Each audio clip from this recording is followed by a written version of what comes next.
Karena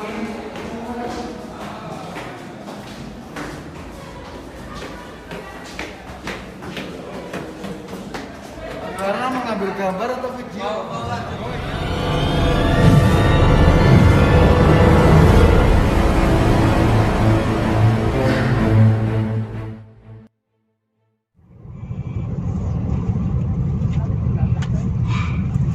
Assalamualaikum guys, jumpa kembali di Mas Rio Channel. Kali ini Siapa ini? Mas Rio mau ke Grand City nge-mall.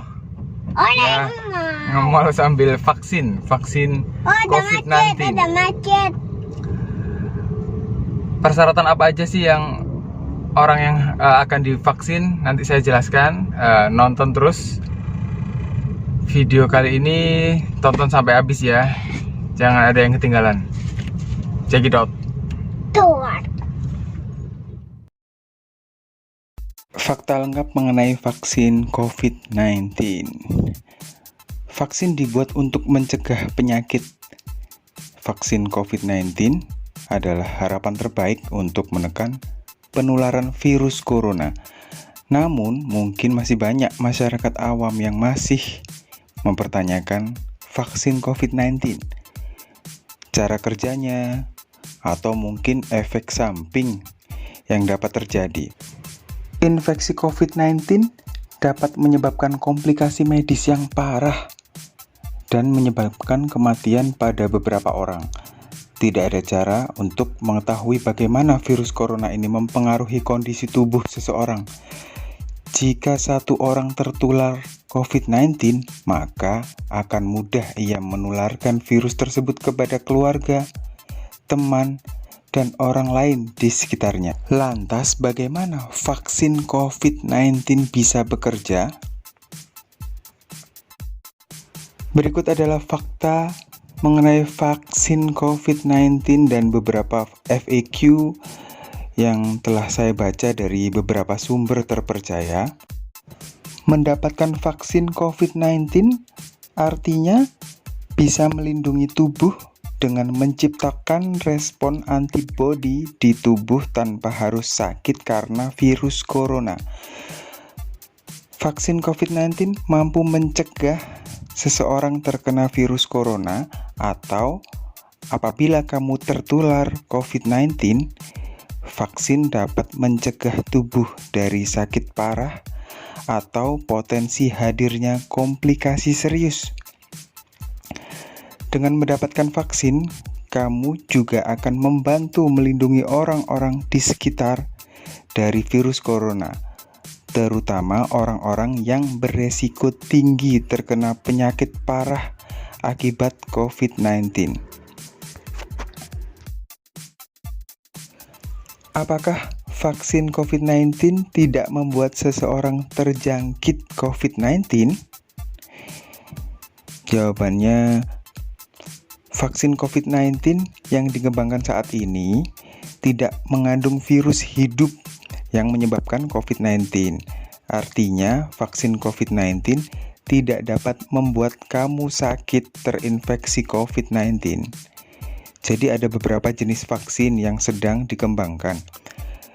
Semuanya mengandung zat yang dapat meningkatkan sistem kekebalan yang membuat tubuh mengenali dan melawan virus yang menyebabkan virus corona. Terkadang, proses ini menimbulkan gejala seperti demam ringan. Gejala ini normal dan sebagai tanda bahwa tubuh sedang membangun perlindungan terhadap virus penyebab COVID-19. Apakah setelah mendapatkan vaksin COVID-19, seseorang dinyatakan positif pada tes virus? Tentu saja jawabannya tidak. Baik vaksin yang diizinkan dan direkomendasikan baru-baru ini, maupun vaksin COVID-19 lain yang saat ini masih dalam uji klinis, tidak dapat menyebabkan kamu mendapatkan hasil positif pada tes virus saat melihat apakah seseorang sedang terinfeksi. Jika tubuh berhasil menciptakan respon imun spesifik terhadap virus corona, ada kemungkinan kamu mendapatkan hasil positif pada beberapa tes antibodi. Tes antibodi menunjukkan kamu pernah mengalami infeksi sebelumnya, dan tubuh memiliki tingkat perlindungan tertentu terhadap virus. Hanya saja, para ahli masih memantau bagaimana vaksinasi COVID-19 bisa mempengaruhi hasil pengujian antibodi. Apakah orang yang sudah tertular dan sembuh dari COVID-19 perlu divaksinasi? Nah, saat ini para ahli belum mengetahui sampai kapan seseorang terlindungi dari sakit lagi setelah sembuh dari COVID-19, dalam artian penyintas. Kekebalan tubuh yang didapatkan seseorang dari infeksi atau kekebalan alami bervariasi pada setiap orang. Beberapa bukti awal menunjukkan kekebalan alami mungkin tidak bertahan lama, namun hal ini masih dipelajari lebih lanjut. Sementara ini, prioritas vaksin akan difokuskan pada mereka yang belum tertular terlebih dahulu. Tapi informasi terbaru, setelah dinyatakan sembuh dari COVID-19, 3 bulan berikutnya bisa vaksin. Nah, siapa aja sih yang harus mendapatkan vaksin? Kelompok orang yang harus mendapatkan vaksin. Yang pertama yaitu tenaga kesehatan.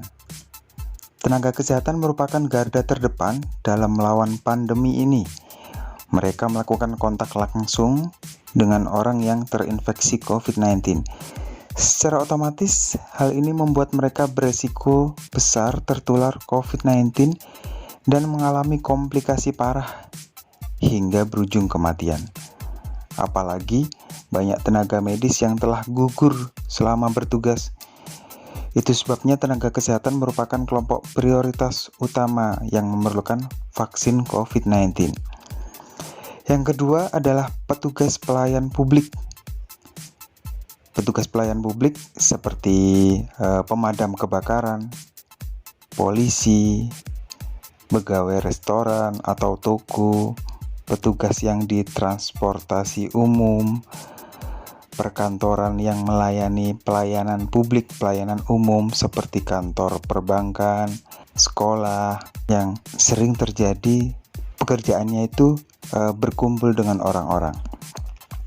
Mereka juga memiliki resiko terpapar COVID-19 yang cukup tinggi. Yang ketiga yaitu orang lanjut usia. Orang lanjut usia yakni yang berusia di atas 60 tahun. Beresiko tinggi terpapar COVID-19. Saat terinfeksi, mereka juga rentan mengalami komplikasi serius. Yang keempat, penderita penyakit kronis. Orang yang menderita penyakit kronis juga berisiko tinggi meninggal akibat COVID-19. Itu sebabnya mereka yang berada dalam kondisi ini memerlukan vaksin secepatnya. Semua vaksin COVID-19 telah melalui uji klinis yang melibatkan puluhan ribu orang untuk memastikan standar keamanannya. Apa saja syarat tubuh kita supaya dapat menerima vaksin COVID-19?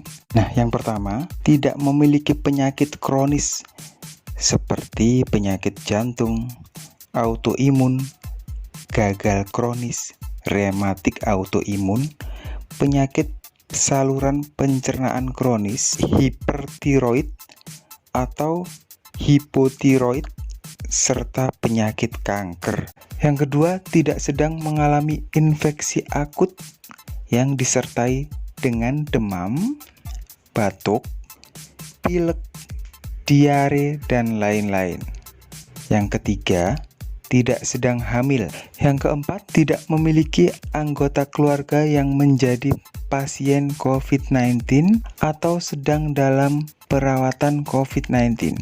Yang kelima, jika saat screening kesehatan kamu mengalami demam atau suhu tubuh di atas 37,5 derajat Celcius, maka vaksin akan ditunda kamu akan diminta untuk melakukan pemeriksaan terkait gejala yang dialami dan mengunjungi pos kesehatan yang sama jika penyebabnya bukan COVID-19 dan suhu sudah kembali normal. Maka vaksinasi bisa dilakukan dengan melakukan screening terlebih dahulu. Yang keenam, pengidap diabetes tipe 2 terkontrol dan HbA1c di bawah 58 mm.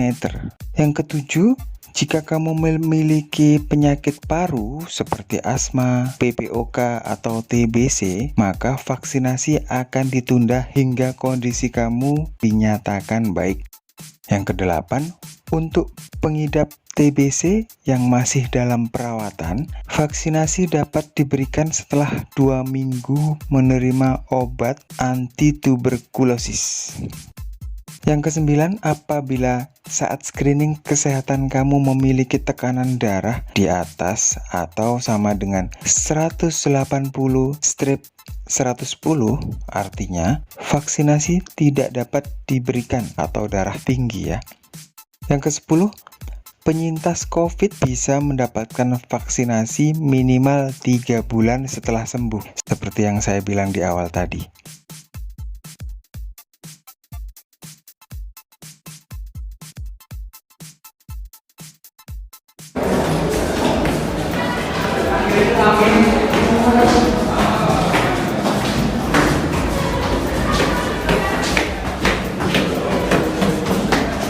Karena mengambil gambar atau video? Oh iya.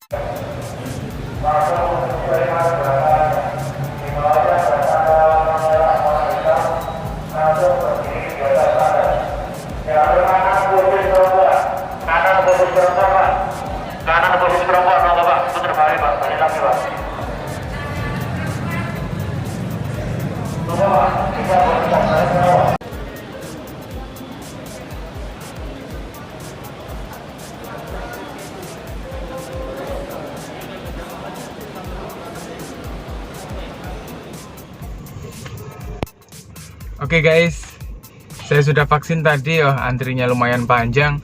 Tadi untuk pengambilan gambar dan video sangat dirahasiakan, jadi candid. Jadi nggak ada dokumentasi mengenai vaksinasi. Sekian dulu untuk vlog kali ini.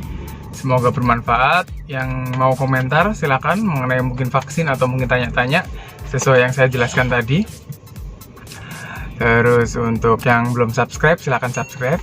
Wassalamualaikum, bye.